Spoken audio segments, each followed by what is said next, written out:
Bismillahirrahmanirrahim. Assalamualaikum warahmatullahi wabarakatuh. Alhamdulillah. Alhamdulillahirabbil alamin. Alladzi anzala sakinata fi qulubil mu'minina liyazdadu imanan ma'a imanihim. Walladzi khalaqal mauta wal hayata liyabluwakum ayyukum ahsanu amala. Asyhadu an la ilaha illallah wahdahu la syarikalah wa asyhadu anna Muhammadan abduhu wa rasuluh la nabiyya ba'dah. Allahumma shalli ala Muhammad wa ali Muhammad kama shallaita ala Ibrahim wa ala Ibrahim wa barik ala Muhammad wa ala ali Muhammad kama barakta ala Ibrahim wa ala ali Ibrahim fil alamin innaka Hamidum Majid. Amma ba'du. Wa qala Allah ta'ala fil Qur'anil Karim, a'udzu billahi minasy syaithanir rajim. Ya ayyuhalladzina amanu taqullaha haqqa tuqatih wa la tamutunna illa wa antum muslimun. Wa qala aidan ya ayyuhalladzina amanu kutiba alaikumusiyam kama kutiba alal ladzina min qablikum la'allakum tattaqun. Wa qala Rasulullah sallallahu alaihi wasallam man shoma ramadan imanan wa ihtisaban ghufira lahu ma taqaddama min dzambi. Shadaqallah wa shadaqar Rasul.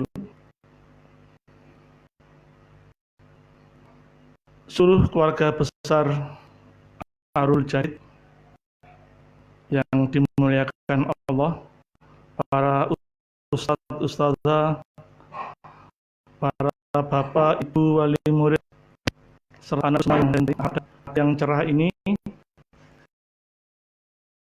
kita bermujahadah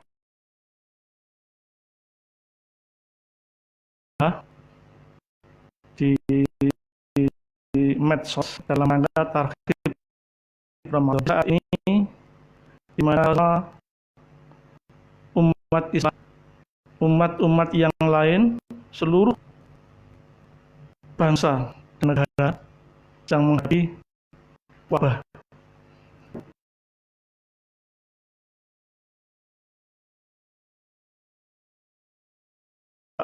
yang dari Allah ini, mudah-mudahan tidak menyurutkan azam kita untuk menyambut kehadiran Ramadan ini dengan sebaik-baiknya, sebagaimana yang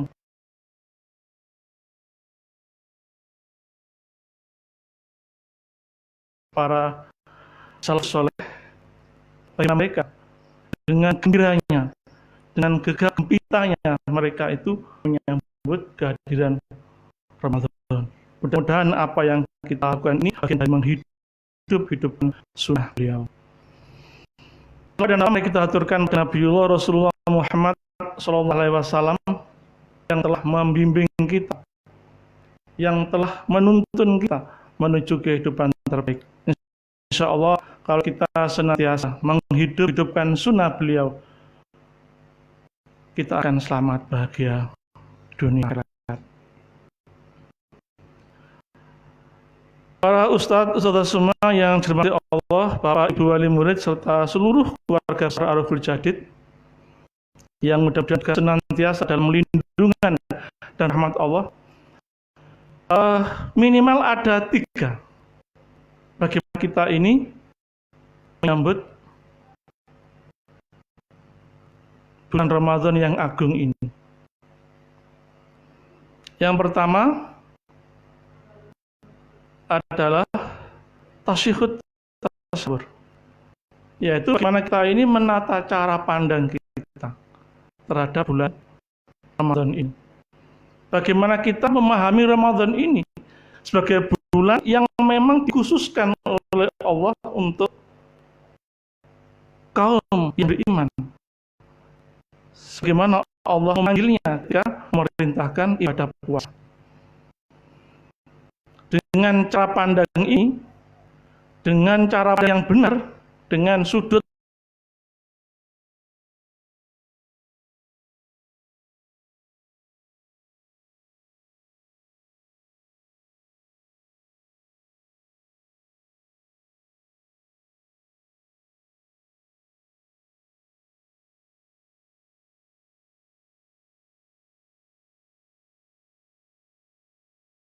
pas. Benar?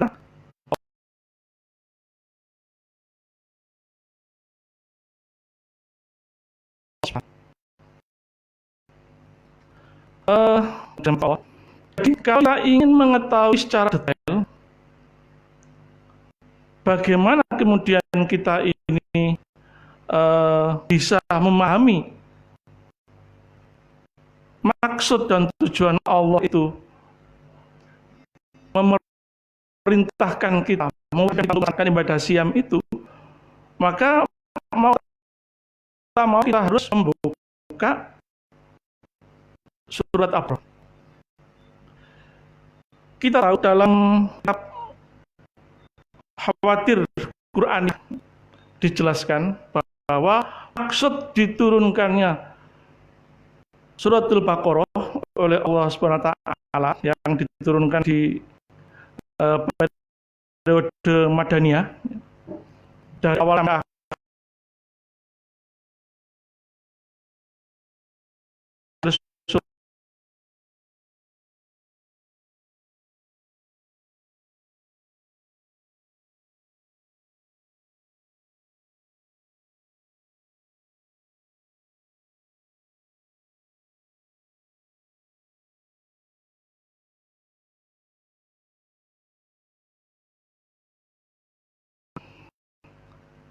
demikian pula ini surat yang di dalamnya itu diperintahkan ibadah-ibadah besar.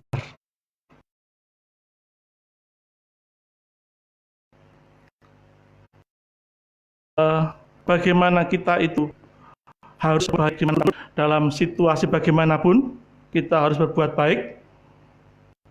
Kemudian mulai dari bagaimana kita harus menegakkan hukum hudud, hukum mawaris, perdata, wasiat. Baru kemudian diperintahkan puasa. Setelah itu, bagaimana kita ini harus berjihad fisabilillah. Kemudian diperintahkan berikutnya ibadah haji. Dan selanjutnya ditutup dengan sebuah perintah yang terkenal, bagaimana kita itu harus berislam, harus beragama dengan kafah, dengan sempurna.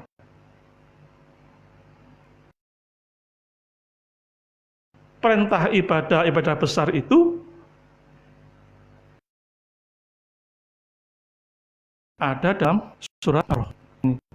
Karena dengan surat ini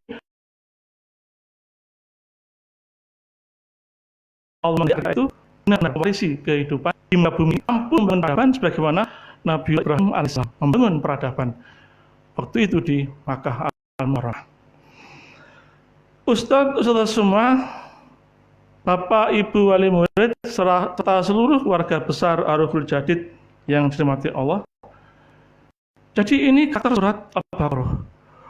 Bukan perintah yang awal diperintahkan untuk membangun peradaban, tapi lebih dulu diperintahkan bagaimana menegakkan, bagaimana kemudian menegakkan hukum positif, hukum pidana, bagaimana kita menegakkan hukum waris, baru kemudian perintah puasa, perintah jihad, perintah haji, dan bagaimana kita seharusnya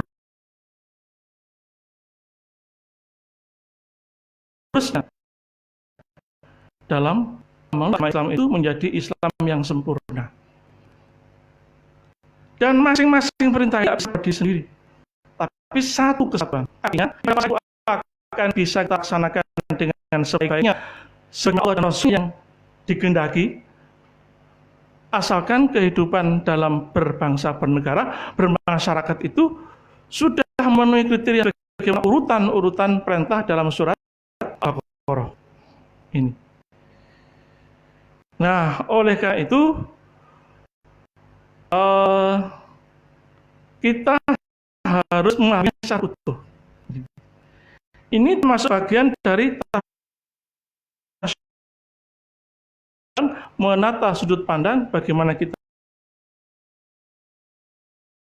melaksanakan ibadah Syam di bulan agung ini.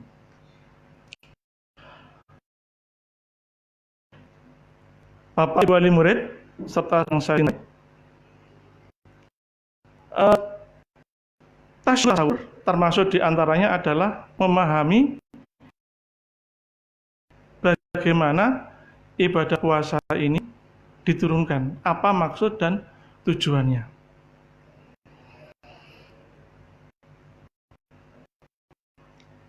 Bapak Ibu, Ustadz semua, keluarga besar Ariful Jadid.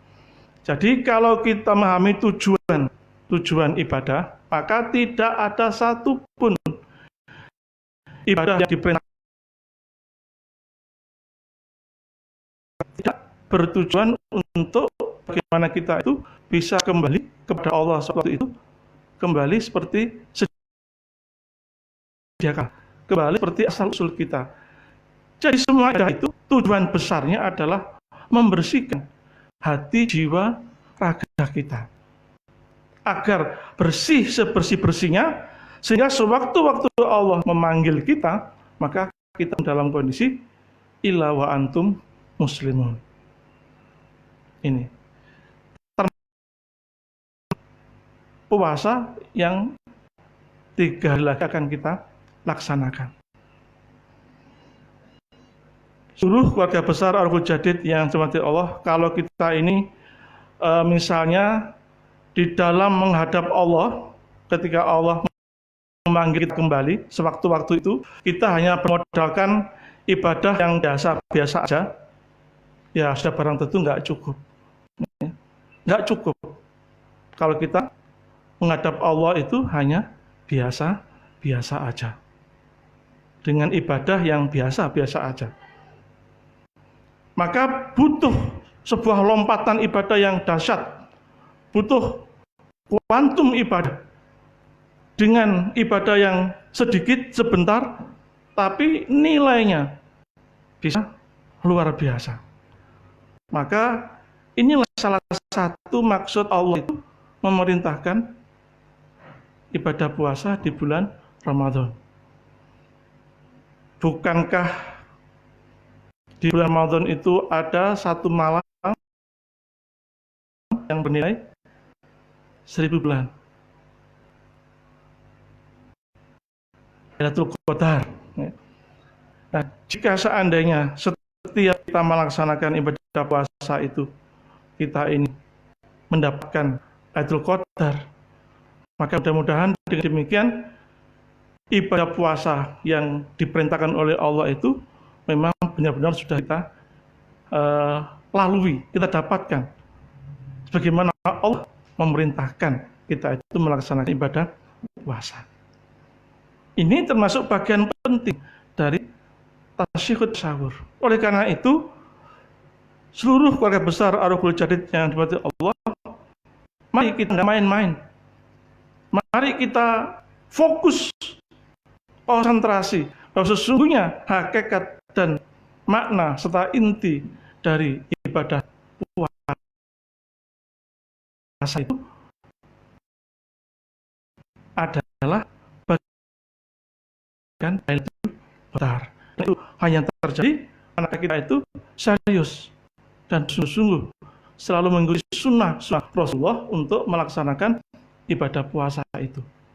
Artinya kita nggak boleh tidak beriktikaf, kita nggak boleh beriktikaf. Kita mendapatkan Lailatul Qadar itu adalah kita iktikaf. Ini bagian dari tasyahud tasyawur. Ustadz semua yang dirahmati Allah, Bapak Ibu wali murid serta anak-anak semua yang sangat saya cintai. Kemudian yang kedua yang harus kita lakukan adalah husnul adab. Kita harus memperbaiki tata cara pelaksanaan ibadah puasa kita. Barangkali bisa sedikit kami ceritakan bahwa dulu di Indonesia ini, wabil khusus di Pulau Jawa, bahwa pelaksanaan ibadah puasa itu sesuai dengan apa yang sudah diajarkan oleh para pendahulu kita, para waliullah, para wali-wali yang telah berdakwah di tanah Jawa ini. Ada tradisi bahwa sebelum memasuki ibadah puasa, para wali ini mengajari agar kita itu senantiasa saling berdoa. Di mana doa itu ada 3, yaitu kita mau doa kepada kedua orang tua kita, pada tetangga kita, pada teman pendekat kita, mohon doa kita benar-benar bisa melaksanakan Ramadan itu sesuai dengan yang dikehendaki oleh Allah SWT. Kemudian kita saling bermaafan. Ini saling bermaafan, karena salah satu cara pandang yang harus kita tata bahwa ibadah puasa itu adalah syahrul afu, bulan di mana Allah itu menghapus segala dosa. Dan itu hanya terjadi di bulan Ramadan saja. Karena memang sehingga Rasulullah ini mengajari kita, Allahumma innaka afuun tuhibbul afwa fa'fu anni, sebuah doa yang pantasnya itu hanya dipanjatkan di bulan Ramadan aja.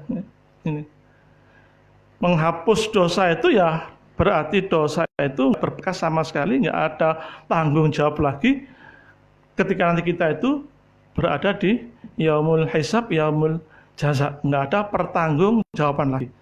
Dosa itu sudah dihapus oleh Allah.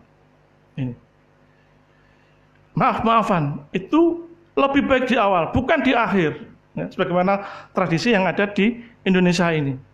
Dan kemudian yang ketiga, muatan doa restu itu adalah kita ini berpamitan kepada warga kita, teman-teman, tetangga, bahwa kita akan benar-benar topo broto, ya. Topo broto ngangsu kawruh di Ramadan itu. Makanya dulu orang-orang Jawa itu ketika puasa itu memang benar-benar puasa itu dijadikan ganti kebiasaan mereka, yang mereka itu senang nyepi, senang bertapa di goa-goa, di hutan, di tempat-tempat yang perang begitu. Itu oleh para wali dialihkan dengan itikaf, dengan bagaimana menghidup-hidupkan Ramadan dalam masjid. Nah, kemudian puncaknya adalah ketika perang di kedahsyatan benar diakui oleh Belanda. Bahkan saja hampir saja bisa terusir dari tanah Jawa.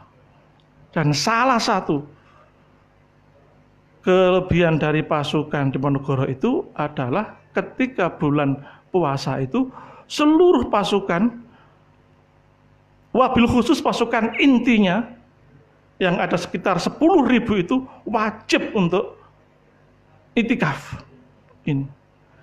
Dan semua itu tercatat dalam buku catatan jurnalnya Dr. van der Plas, di mana memang Belanda ini mengutus dua orang, Dr. Seno Grogronya di Aceh, yang kedua Dr.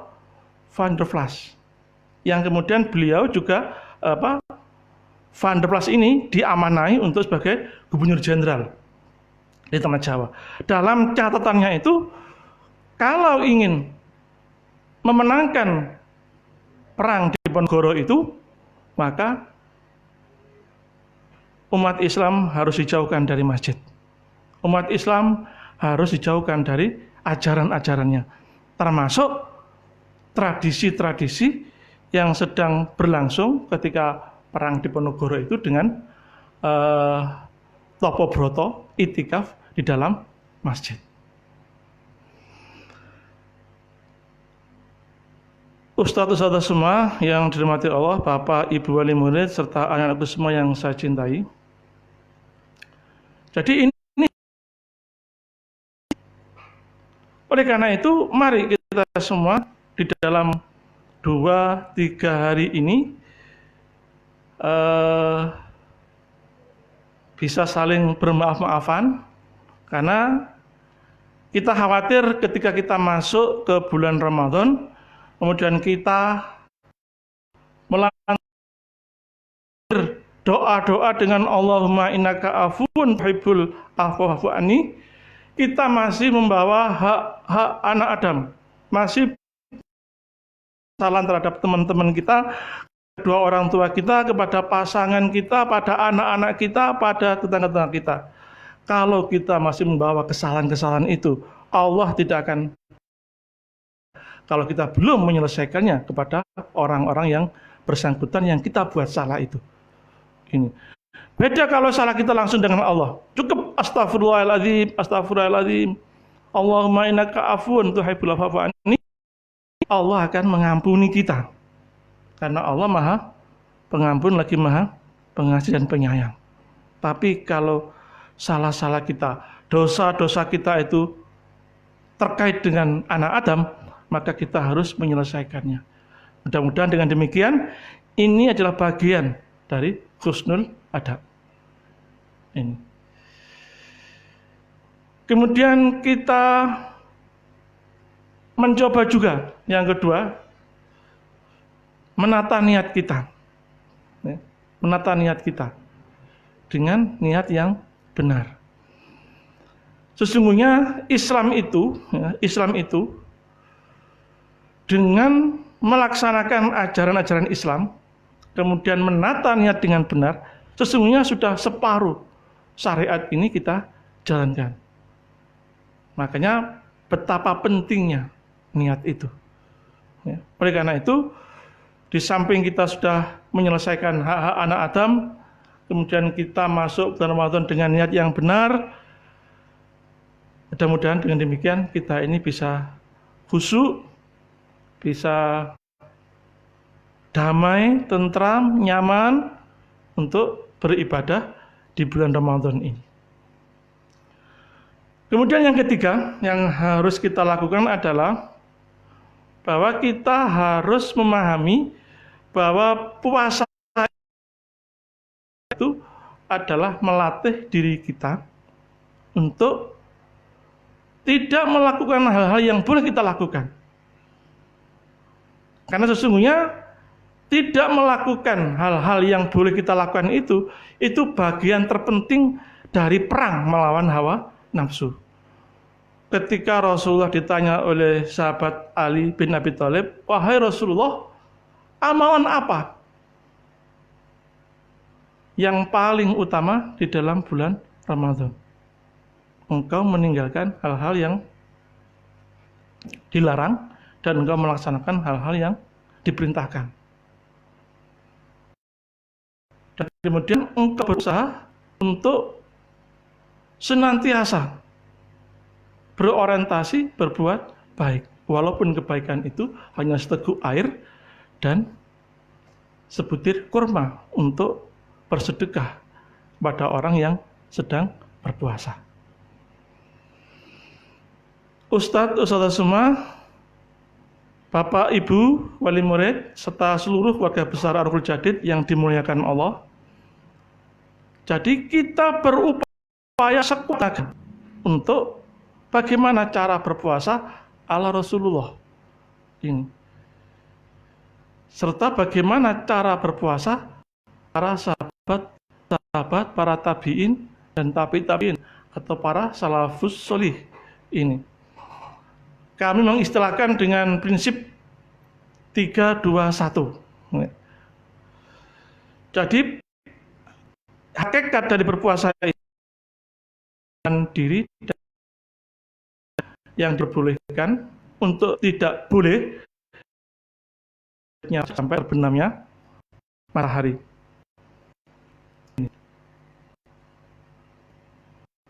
Nah,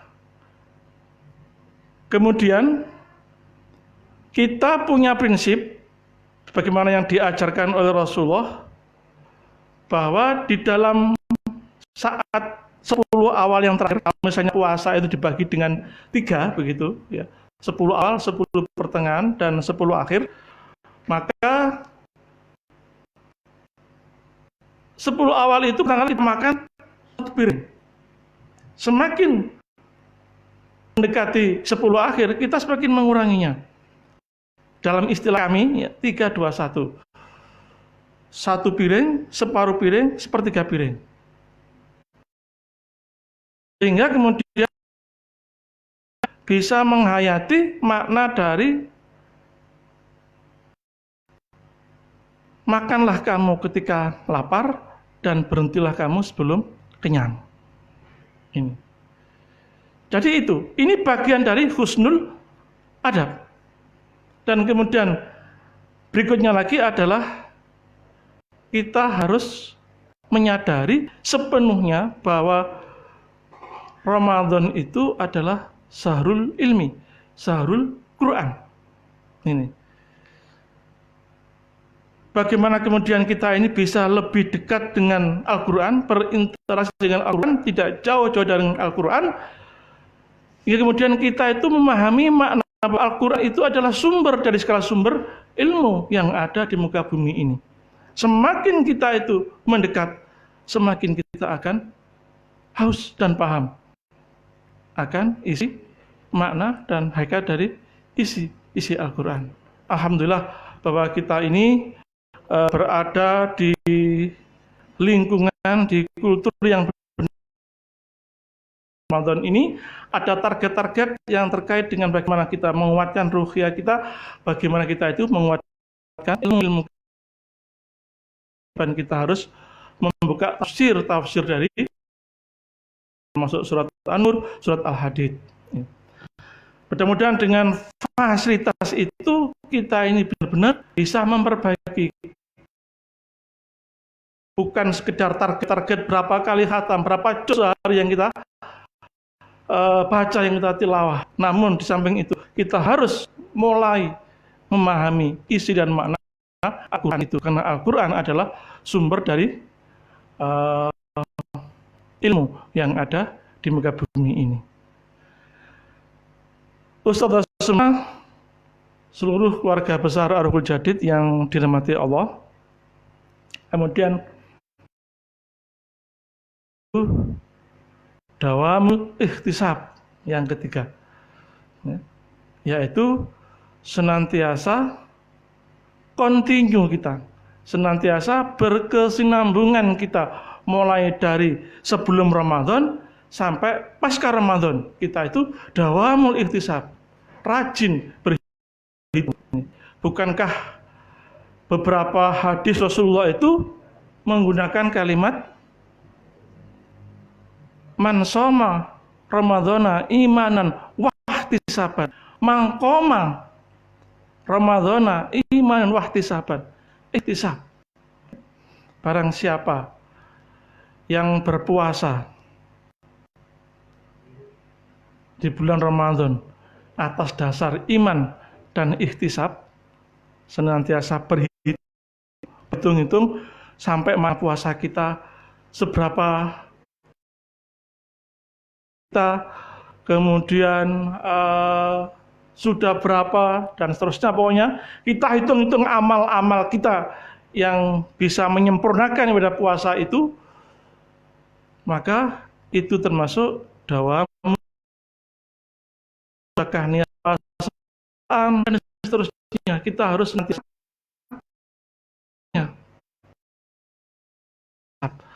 karena hanya dengan demikian kemudian Allah mampu bahwa si fulan ini layak dibebaskan dari siksa api neraka, itqun minan nar. Jadi imanan wahtisaban itu atas dasar iman dan kemudian kita itu benar-benar mengharapkan ridho dari Allah. Dan kita harus tahu bahwa mengharapkan ridho dari Allah itu nggak lepas dari kita itu mutaba'ah yaumiyah. Nggak lepas dari kita itu senantiasa mengukur sejauh mana amal yang sudah kita lakukan di bulan Ramadan. Ustaz ya, Bapak, Ibu wali murid serta anak semua yang dan juga senantiasa dilindungi dan dirahmati oleh Allah. Maka dengan 3 hal tadi, tasyihud tasawur, husnul ada, dan kemudian dawamul ikhtisab, mudah-mudahan kita ini benar-benar menjadi hamba-hamba yang beriman, lagi melaksanakan ibadah siam di bulan Ramadan, yang kemudian dicatat oleh Allah, dibebaskan dari siksa api neraka, kemudian dimasukkan ke dalam surga, kemudian kita bisa menyelamatkan sanak saudara kita. Ini. Kemudian yang akhir, yang paling akhir, sesungguhnya ibadah puasa dimanapun, kapanpun, dalam kalau kita memahaminya dengan pemahaman yang benar, dengan tasyihud tasyawur, dengan ada, dengan dawamul ikhtisab, maka sesungguhnya kondisi yang bagaimana akan